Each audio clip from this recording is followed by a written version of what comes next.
Okay, welcome everyone to Never Alone Live, and we are here as usual with Krista, and so Krista is the sober Barbie, and I'm Johnny from Never Alone Recovery, and we have the greatest guest, Trish Kane, a friend of Never Alone Live. She's been on here multiple times, but today is different. Today is our first live for Women's History Month. And so our live today is women in recovery and empowerment. Isn't this a great one? Isn't this a great topic? Yes. I'm Girl excited.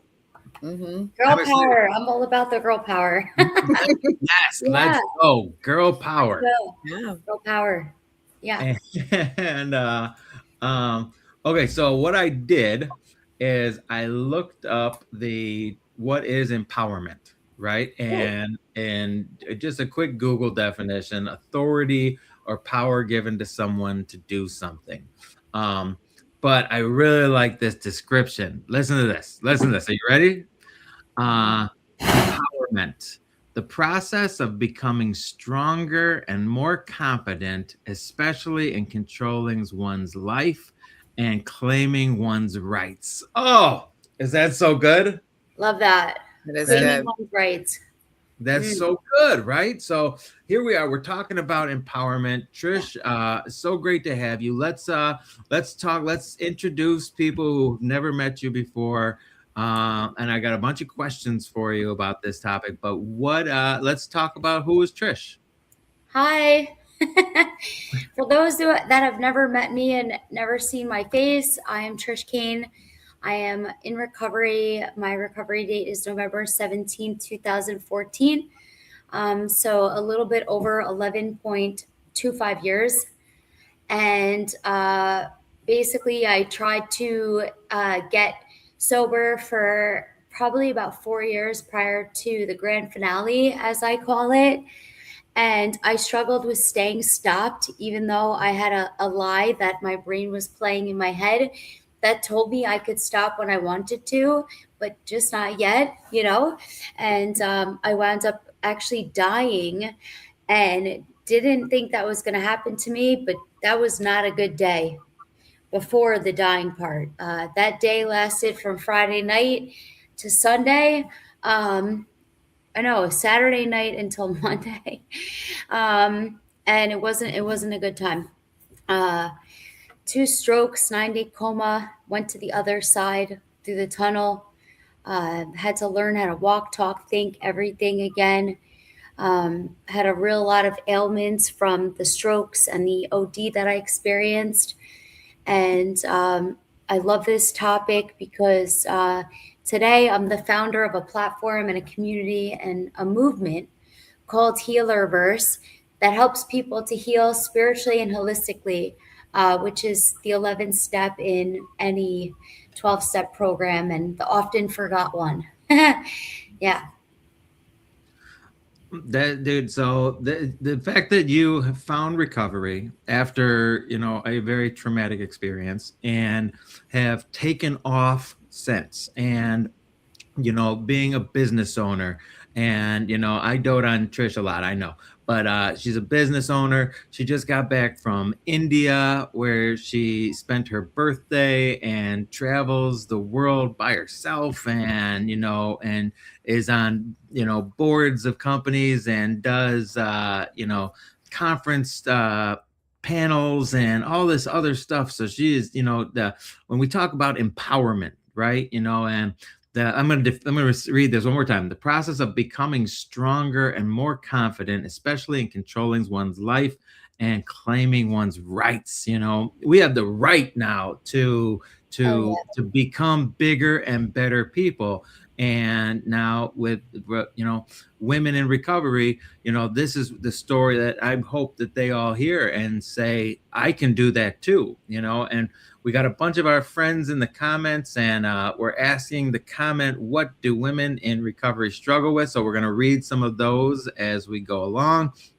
But I have a question. I did a lot of questions. I did a lot of research for this one. balance. I want to talk about balance, and being a woman in recovery and being a business owner. How do you balance recovery and business and self-care and all the other things that you need to balance to make it all work? And you're on mute. Yes, because the dog started going crazy. Got it. Sorry, guys.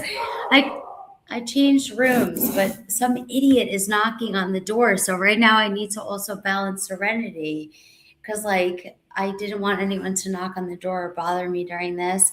Hey guys. So how do I balance stuff? So we were just talking about this before we hopped on, and I'm sorry about the dog barking in the background. Usually people don't even knock on my door. Like, can you believe it? So we talk about the four burner theory, and it's very much trending on social media. A lot of people are talking about Mark Zuckerberg and all the different like business celebrities, and Cody Sanchez was talking about this yesterday. But the four burner theory, right? Family, socialization, and friends, work, and health. And realistically, two go out the window, right? Because we can't do all that. And how do you balance all that? Usually two go out the window. So I would say socialization went out the window for me. That's typical for CEOs or founders or whatever. And also health went out the window to the last 3 years from really diving into business, right? We as people in recovery, really, we have five, right? We really have five because recovery is like a whole different ball game than just health. It's a whole program that we need to follow. And what's nice is that sometimes we can integrate the recovery within those other four burners. Like I have family members in recovery, I have friends in recovery, and that is kind of my social life these days besides work. And some of the things that I do is it's like whack-a-mole, like the other like defects that we have. um, I just go back and forth, right? So honestly, with having over 11 years, sometimes I will, for like 6 months, I'll go to one meeting a week, and then I'll do the steps in my head and practice these principles in most of my affairs. And then I'll go harder into my recovery. So lately I've put recovery closer to the top along with work. And that's good because it's kind of just what I need right now. I will say the more recovery that I do, the better everything else goes. Because that is like the foundation of everything else in my life. So when I'm like taking care of my recovery, what does that look like, right? Meetings of the fellowship that I go to. I just took on a new sponsee. I'm speaking at two treatment centers, one tonight and one on Monday. And like, I love doing that. That's my favorite thing. Birthdays, holidays, I've spent a lot of those in treatment centers. Like, I'd rather do that. I'd rather be of service. Like, nothing else really matters, to be honest with you. Even my company is service work. Honestly, it's for profit. It's a C corp, but that's because that's what investors like to see. In order to like grow and like be legitimatized. Like that's just the route that I went with that. But yeah, it's honestly like whack-a-mole sometimes. Some of the years in my recovery I spent, because I go 100%. I shared this on stage at your guys' event, right? And another one's upcoming. That's exciting. But I go 150% in whatever I decide to do. And there was like 3 years in recovery where I did like 2 to 3 workouts a day, like hours. And I got really strong really fast. And then I was like, what's next? What's next? What's next? Doing CrossFit competitions, right? Spartan races, like invited to compete for the US for Spartan. But then it's like, all right, well, I already accomplished that and I kind of stopped working out. So now I'm trying to like inspire myself to multitask and to go for walks at least so I don't be like I'm dragging my booty around. But honestly, if the recovery falls out, then we have nothing for real. Yeah, it's kind of like you gotta kind of mix those burners too. Like for me, I try to add recovery into all of it, even into my family. Like I have two young children, and I practice my steps with that. Like I'm trying to lead by example, and I watch them make little mini amends with each other, and bringing my recovery to my health, and my health to my recovery, and my recovery to my socialization, and all that. I mean, we got to kind of learn how to mix it, but in the beginning, it's hard because you focus on one thing and the others kind of fall flat, you know? Yeah. But, we're talking a lot about, the business world, because Trisha has fallen in recovery, and then got into business and runs her own business and doing extremely well there. And Krista, I love it. You're a great example, because you are, home with kids, and that's running a business. That's running a business right A hard there. job. Hardest one So I ever had. that question about balance, that's just something that everyone can relate to, not just women. Today we're talking about women in recovery for Women's History Month, but this is a conversation I get a lot out of hearing how other people balance their lives too. And so we're asking the question in what do women in recovery struggle with? And our friend Jenny Mack, she says, as a woman in recovery, my biggest struggle is getting past that I became an addict while my grandson was dealing with things. I can't believe I did that to him. The guilt, the shame, the remorse. Oh, let's talk about it for a second. Let's talk about the guilt, shame, and remorse that came along with being a woman in recovery. Trish, what do you think about that? Yeah, oh my gosh. Literally, I was so scared when I like at first, like my first job I was waitressing, and then and I was like in a call center, which was a lot of people in recovery, but in the third year of my recovery, I graduated with my master's degree, and I started to work in a corporate job.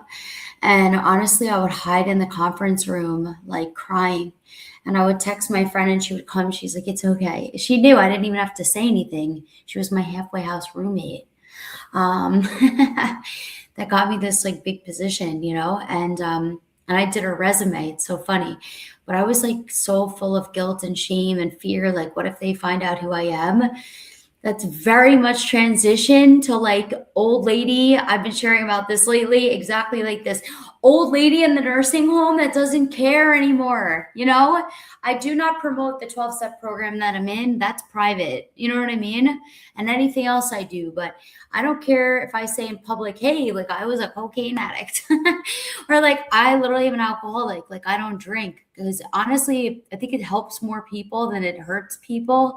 And it's so funny too. Like I feel grateful that I'm sober, because people act so dumb.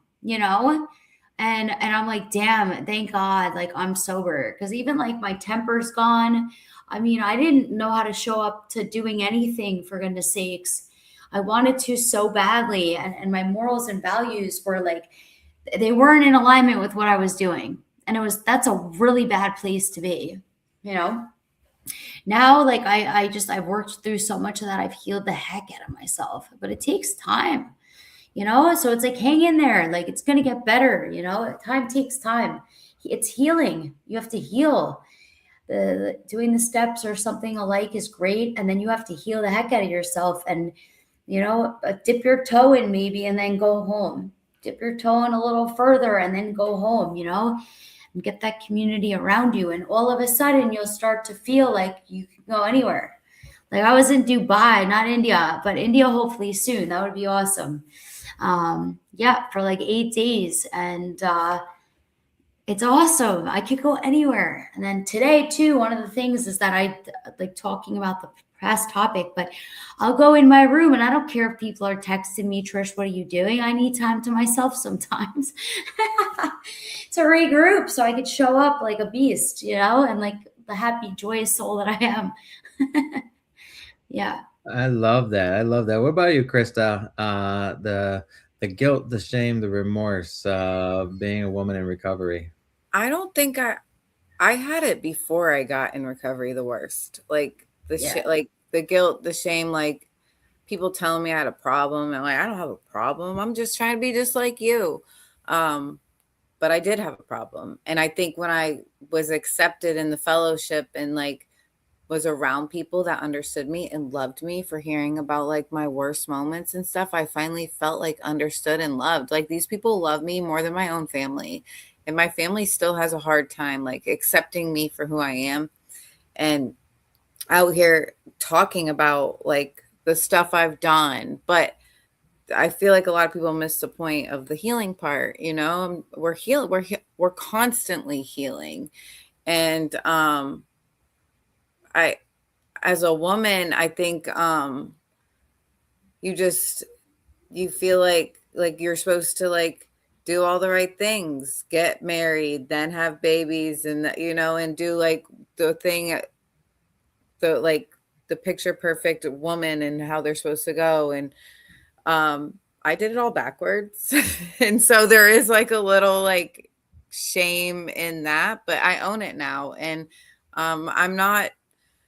I don't regret the past, but it did help shape me for who I am. And there's so many people out there, like if we sat in this shame and guilt of what we did or how things didn't turn out, we'll be miserable. Like owning it, embracing it, and moving forward, and then using your testimony to help somebody else is like the most empowering thing ever. Like that's where the empowerment comes in. You know, your dogs are very more well behaved than mine. I walked out the room. She was sitting there like, hello. That's my mom's dog. Oh. Yeah, hopefully they don't bark, but I have to get my charger at the very least. Sorry, guys. You know, like that's another thing from working from home. And yeah, similarly, like I don't have like babies that came out of me, but I have dogs. Lauren said, look at the puppy. Yeah, this is Lola. She's a baby. Yeah. No. She's really, yeah, I know. And honestly, like, you know, I can't tell everybody what to do, but having a dog makes recovery better for sure. Because I think a lot of us are sensitive. Oh, she wants to get on camera. A lot of us are sensitive, and it really helps to like how Krista has kids and like dogs and stuff. Just that helps us to be in our feminine too, like the love. Females have so much love to give. We have so much love to give, you know? And it's like, I think too, maybe that's why we were using substances too. We were trying to fill the hole within ourselves, whether we didn't feel accepted or we felt like we didn't fit in. And all of a sudden we took it really far, and we didn't mean to, a lot of us, you know, we didn't know what was happening to us. A lot of us, if I can speak for myself, I didn't know I was going to wind up like that. I wouldn't have done it. Maybe, you know what I mean? If it was like, here's the crystal ball, this is how it's going to go down. I mean, I'm sure like my like soul knew what was going to happen, because it had to happen for me to do whatever I needed to do and to learn whatever I needed to learn. But like at the same time, like, I don't know. And at least it brought me to puppies. Yeah. So I love what we're talking about here today with the empowerment and the act of becoming stronger and becoming more confident. You know, having drug addiction, having alcoholism, having mental health issues, anxiety, depression, PTSD, bipolar, you know, but a big one we all have in common is self-esteem, you know, self-esteem issues. And it's like the further I went down into, you know, the addiction, the further away I got from loving myself. So the conversation of empowerment and the ability to build that self-esteem again and is so big. And you know, and honestly, being a man in recovery, and we're talking about women in recovery, I think women beat themselves up more. That's why guilt, shame, and remorse. I think that they beat yourselves up more because you have different expectations. I'm a guy. I was expected to be a fuck up, so it was, you know, and those are my Yeah, but y'all have that ego, okay? you know, and nobody wants to admit when we're broken, but we do that surrender to win, right? Once we finally surrender, once we finally give in, we can get that second life. And Trish, you being on here and being an example of someone who has really, blossomed is extraordinary. So it's awesome. It's awesome. It's awesome. And our friend Brandy just put in a message. So being in ministry as a woman. So Brandy, she's been on Never Alone Live before. She was our last episode of the year last year, and her husband. But being in ministry as a woman requires so much courage. I celebrate women. Be brave and thankful for God's love. That's amazing. Love you, Brandy. I got a little goosey bumps right now. But I love this topic and I love what we're talking about. But I want something positive. Okay, so what are the advantages? What are the advantages of being hang on, I can't read my own writing. Of being a woman now in recovery. Chris, you want to go first? Yeah. I think you kind of said it earlier. I feel like we're a little more sensitive than men. I mean, it's easier for us to kind of express how we feel in that moment. Like, I'm sad, I'm happy, I feel depressed. Like, I'm married and my husband's in recovery, and I know we're everyone's different, but watching him, I can tell like when something's wrong, but he still won't admit. I got to kind of like drag it out of him. Versus me, I'm like, I'm depressed today, like, or I don't know. I think we have a way of expressing ourselves, like our feelings, a little easier. But it is like a learning process too. And all I can do is lead by example. And I notice like he gets a little better as he like watches me maybe talk about how I feel. But I think that is helpful in getting other people to open up, because a big reason of what led us down the path of addiction is us staying closed off and not talking about how we feel or what we're going through, and I think that's one of the most healing things, is to talk about. A problem shared is a problem cut in half, and I think that might be like an advantage women have. But men can do it too. They just gotta be courageous, like Brandy said. Yeah, that's so big. That's so big. A young man, I learned I don't cry. I don't cry. Boys don't cry. That was a rule. And so take those feelings and just shove them way down deep. And and it's different. It's different for the sexes. Trish, what do you think? Well, I think that, I think some of the benefits to being a woman in recovery is that I could be a lot more nurturing than men. And it's easier for me to like slip on in there and help somebody because I don't look like I'm going to hurt them. And when I am in my feminine, I'm able to bring a nurturing side that maybe men don't have as much of. And kind of like different superpowers that women hold within themselves, especially in recovery, allow men and women to be able to find a safe place to come and share and speak to, especially when there's no motives.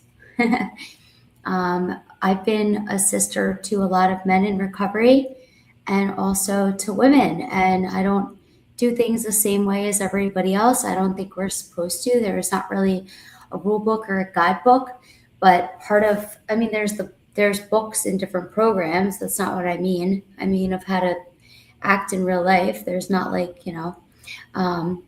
necessarily guidebooks of how to be nurturing or whatever. It's trial and error, right? So I think that too, I don't have to drink. Like even when I'm in Dubai, like I could go back to my room. I can drive. I can do all these things. I'm not going to wind up in jail. I don't have to worry about Uber. If I don't want to go out late because I don't like late drivers on the road, I can say no. Like as a woman in recovery, because also, like, I think too, once we get sober and we're clean and sober for a long time, there's a specific trait to people in recovery in general that we just glow a little later, which can attract light and dark.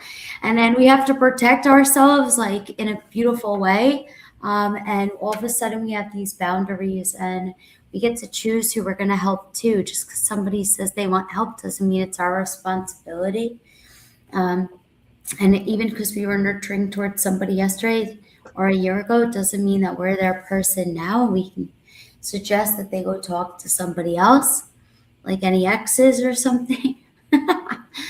And yeah, I mean, it is a superpower. Like, for some reason, last Sunday, somebody got in my face. They thought I was talking about them.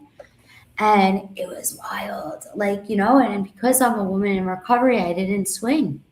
That's pretty good. Back in the day, Trish would have gone and found the biggest dude in the bar. I would have. And if there was a fight that went down, I was going to go in the middle of it, even if it was two big dudes fighting.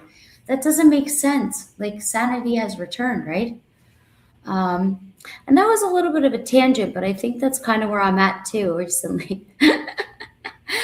Like different examples and stories too. Like, we start to get stories and examples. And honestly, everywhere I go, like people start to smell like alcohol or they're drinking and they're acting stupid. And I'm like, shout out to God for getting me sober, It's I love that you said nurturing, because that's the big. I mean, men and women are different. You can't deny it. Women have a womb. I can never carry and birth a child. You guys can. It's different. We're different. Women have natural nurturing capabilities that men don't have. I can't feed a baby from my body. It's not the same. We're not the same. But when it comes to recovery, we while we're not the same, we all get sober together, and we're all following the same 12 steps. Now, I've talked with, I have a lot of women friends that go to meetings with me, and they go to meetings where you walk in a room and there's 12 guys and 2 ladies. Is that a huge hindrance, especially if you're a newcomer and you walk in the door and it's just like a bunch of dudes hanging out? Would that be? I'm sure it would be uncomfortable. I think it depends. A lot of women, especially early on in trying to get into recovery, might feel more comfortable with men, to be honest with you. I didn't have the same relationships with women, and I wasn't all about girl power as much as I am today in recovery. Like, because now I have a special appreciation and love for women. But when you're new, I think too, like, it's kind of good to have both sides that can be there and supportive, the yin and the yang. Absolutely. Krista, what do you think about that? Well, from my experience, I remember I went to rehab, and that was my first sober days. And all the girls were boy crazy. It could be a little tricky in the beginning, but also you have to put into effect what trauma this person was before, and what trauma the person was in before. Like if they were hurt by men in the past. Can you say hi to them? Hi. No. Okay. See, this is real life. Dogs bark, kids are cute. That's it. Yeah, that That But goes back to that first question on balance. I think boundaries is, you got to know your boundaries too, because I mean, there are men and women can both be predators. You got to just like be aware of that. But like, I was hurt by a lot of women in my past. Like I was bullied. I was always a tomboy. I got along with guys better. And but I also like used my looks to my advantage too in my past. So it was I was glad I was with just women in the beginning, but now I can hang with everyone, and I have a lot of like men that are big into my recovery. Like Johnny's a good friend of mine. And then the guy that runs my recovery group, I'm 10 years sober. He spoke at my rehab 10 years ago. And when I came home, I stayed close to him because I knew he was doing something right. And he started a whole ministry and all that. So I think you got to be cautious in the beginning, and put into fact, like, remember the trauma that someone's been through too, I love that you said that because, like, once you take away drugs and alcohol, what's the first thing you're going to go to?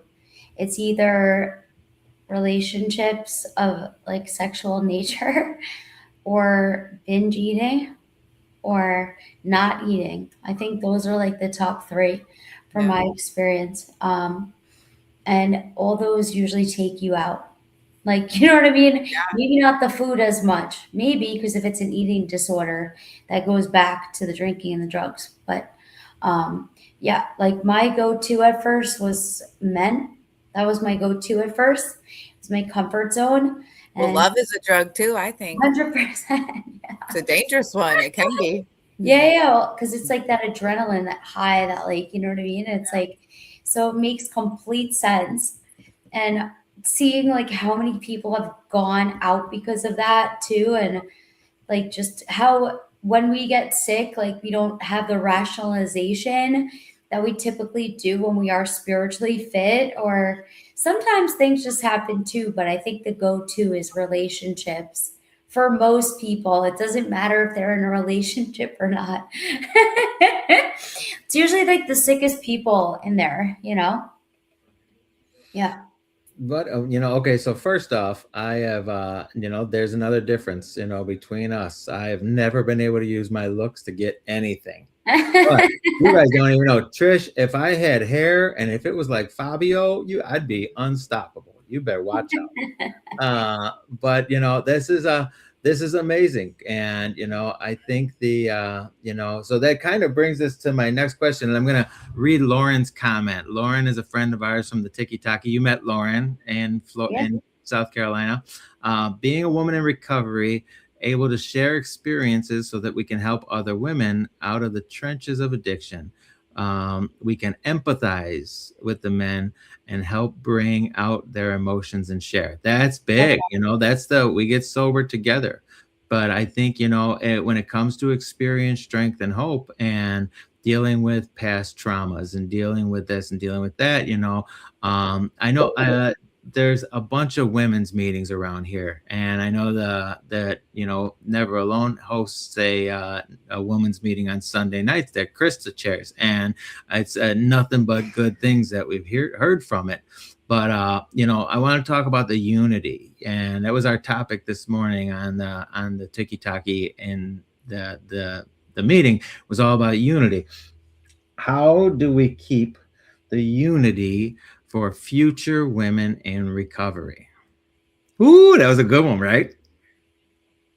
No, Trish is not enthused.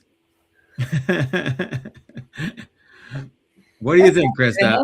How do we keep the unity for future women in recovery? I think the first word that comes to mind is respect. We have to respect one another. We can't like judge one another, because I feel like we were all judged. I personally, it was a big thing for me.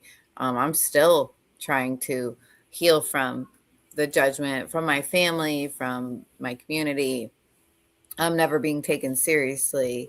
But when someone shows me respect, I don't know. They're looking for donuts and throwing avocados at each other. But respect. We have to respect one another. We didn't give ourselves respect in the past. We weren't given respect. We probably weren't giving respect. So respect goes a long way. Like, yeah. That's my answer.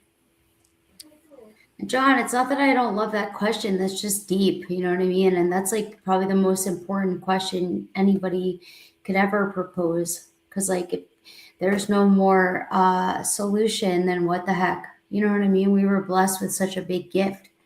And it's like, how do I even answer that? Because it's the most important thing. And I think it evolves and it changes and it's different. Like, of course, like to treat each other well, to not break out in fights. I've seen some stuff happen that I'm like, this is insane, in groups. But more often than not, I don't see that. So I don't want to like make people think it's like, oh yeah, that's what I'm going to get. No.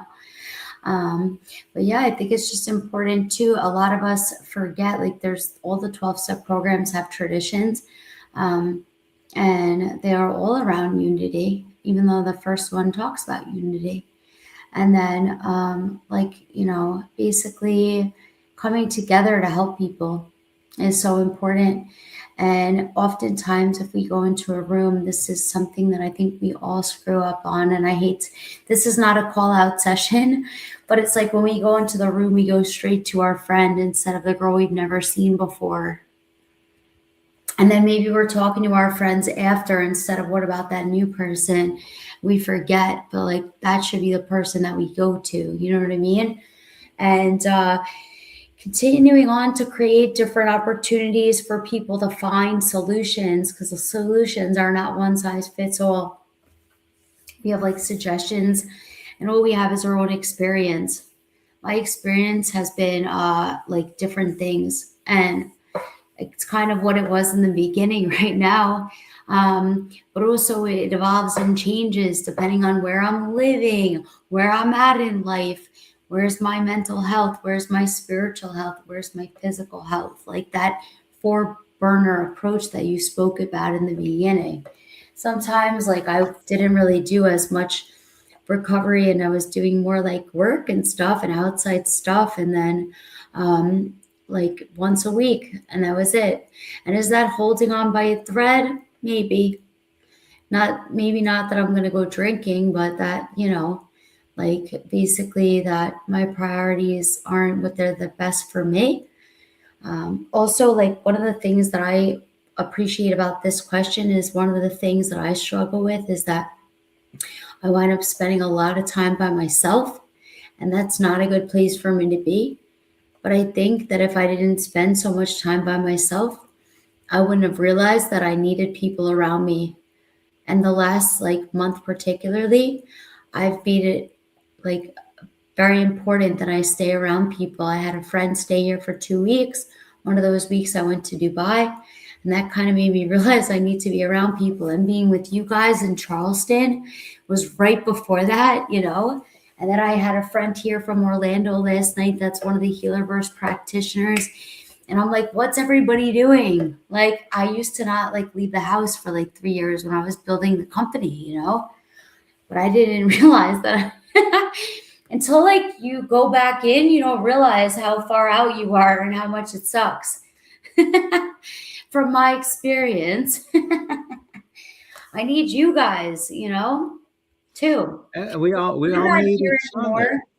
We all need each other. And I love the Recover Out Loud movement, right? So the Recover Out Loud movement and people going on social media and saying, I am in recovery, my life is better, I'm doing well, sharing experience, strength, and hope with communities that they might have never been in front of before. And I'm a big fan of H&I. H&I, for those who don't know, stands for hospitals and institutions. And by, whenever I go up to a detox or into the treatment facilities, it's best if a man and a woman go together so that when we go in, we're a unified front, the unity's there, and then we're speaking to whoever is in treatment and giving them the message that we can do this. And, I've gone up to the rehabs, and up to detox way too many times with me and another guy. And there's 3 women in there.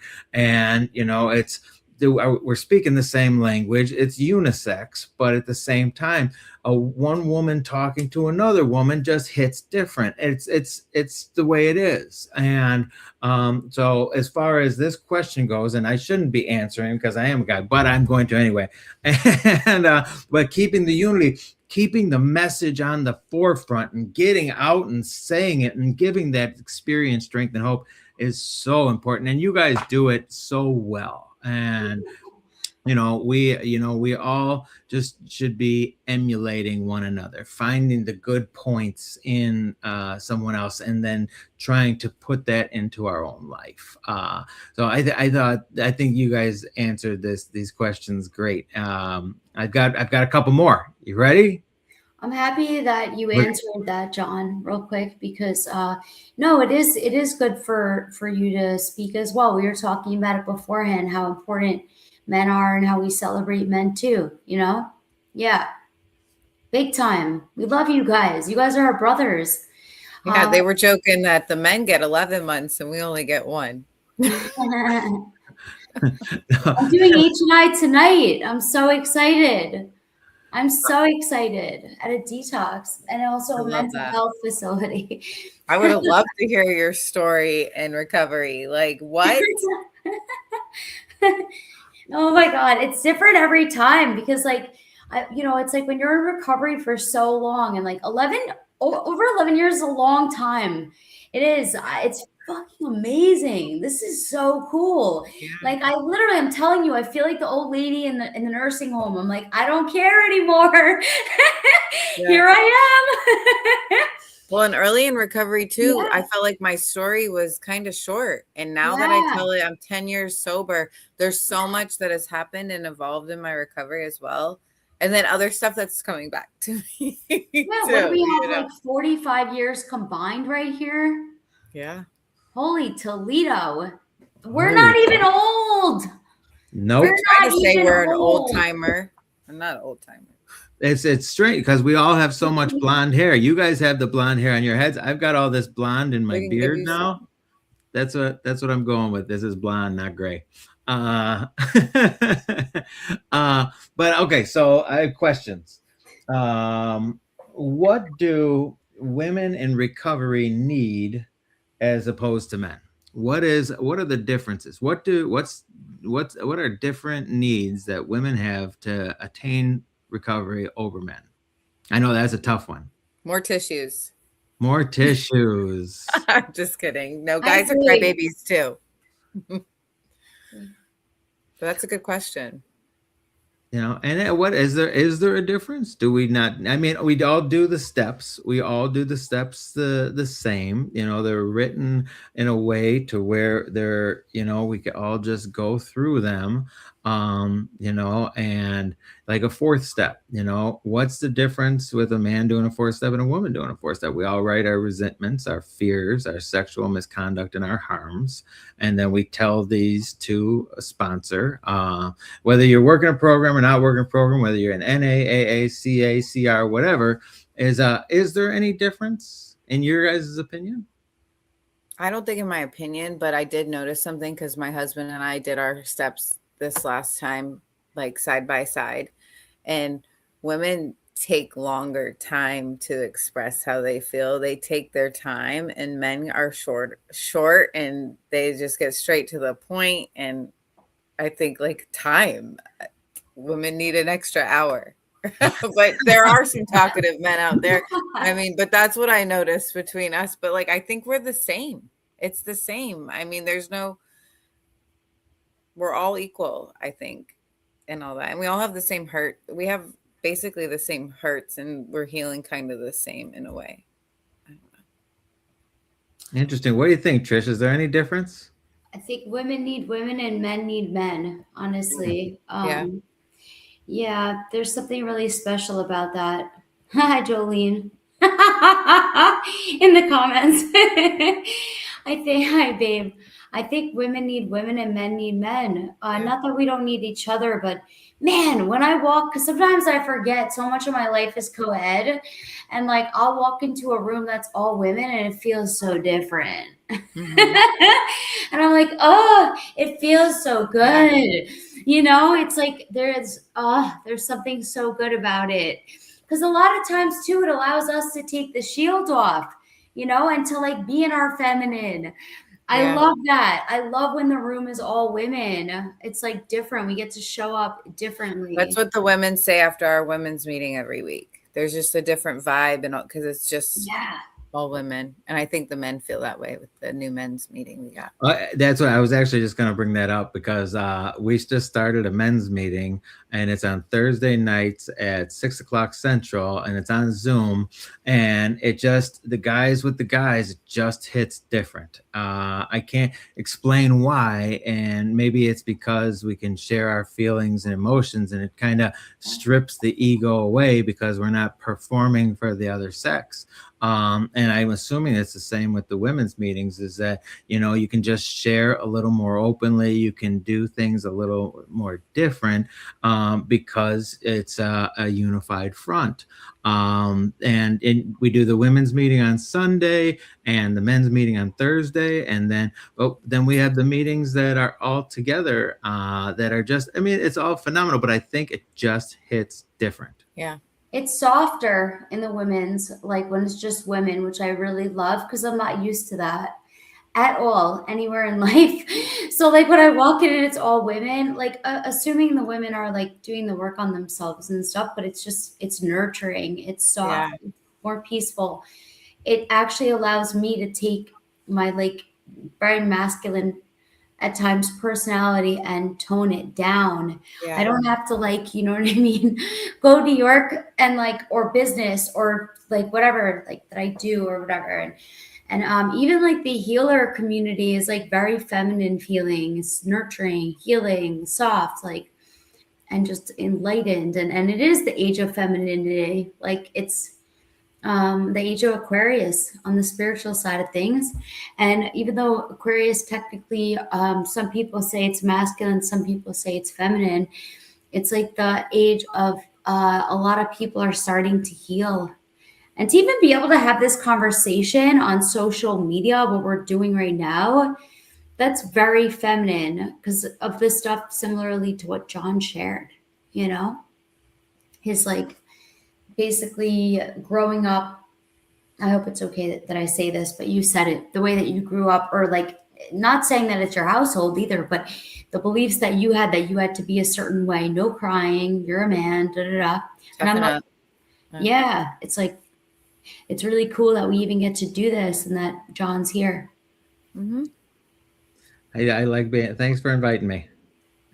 I'm gonna move over to the comments because my dumb buddy Mark says, women with women, men with men, indeed, keep it simple. You know, and the people that want to fight it, don't make it complex. It just, let's just let it ride and do what we do and help everybody. And then Lauren said the women's meeting always runs over. She is right. We need the extra hour. LOL. It's funny. The men's meeting always done early. See? See, that's an observation. Okay.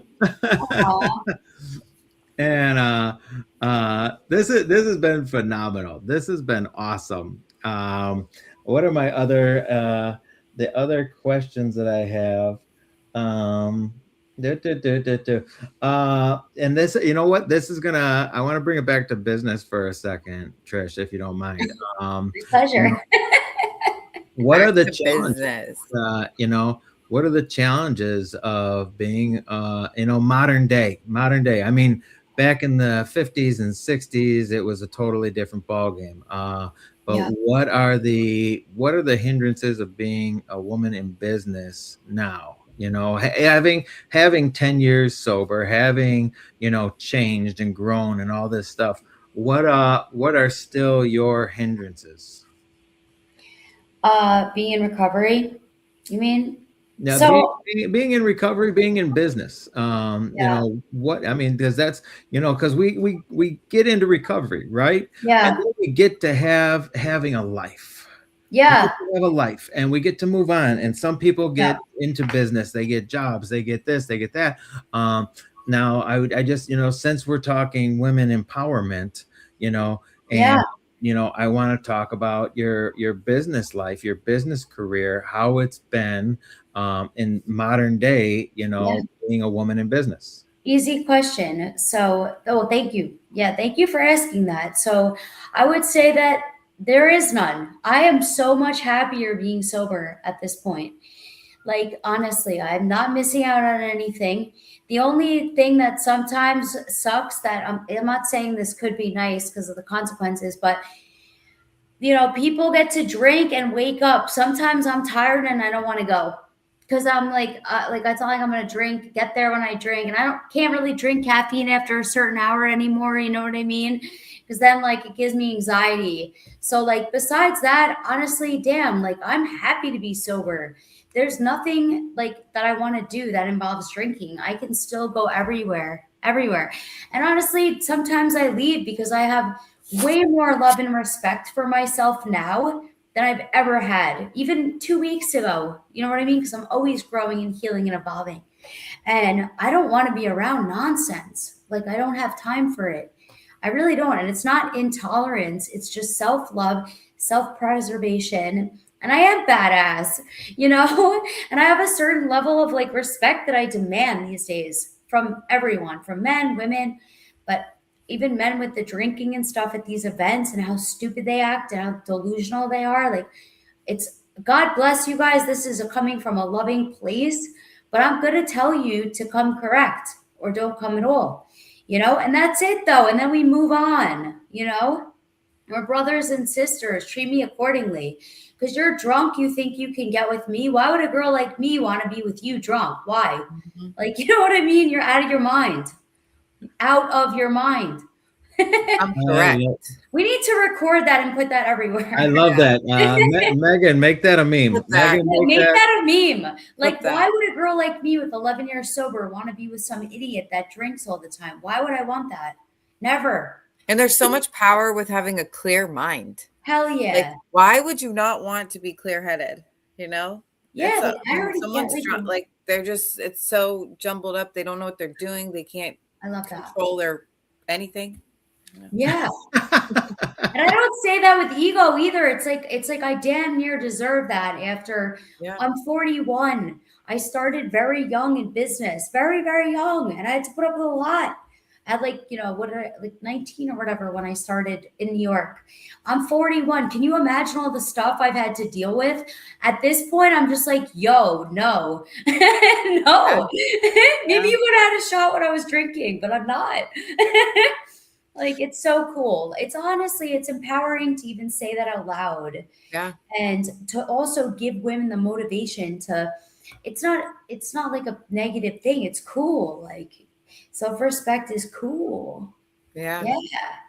This today's topic was I think extremely important. Not just about, women in recovery, because that's a big topic in itself, but the empowerment and the growth and the change that comes and the hope of things to come. And, seeing the example of you two phenomenal women and all the women in the comments, who have grown and gotten in there. Some people in here are, 4 months sober and they are just in the process. They're just sprouting and are going to grow into huge, powerhouses that get to help other people and do dynamic things with life, and then we've got some other old timers in here with years and years sober that I hope see this and say, look at, just because I have all these years sober, I can still be more. I can still do more, And as a man and as a person in recovery, I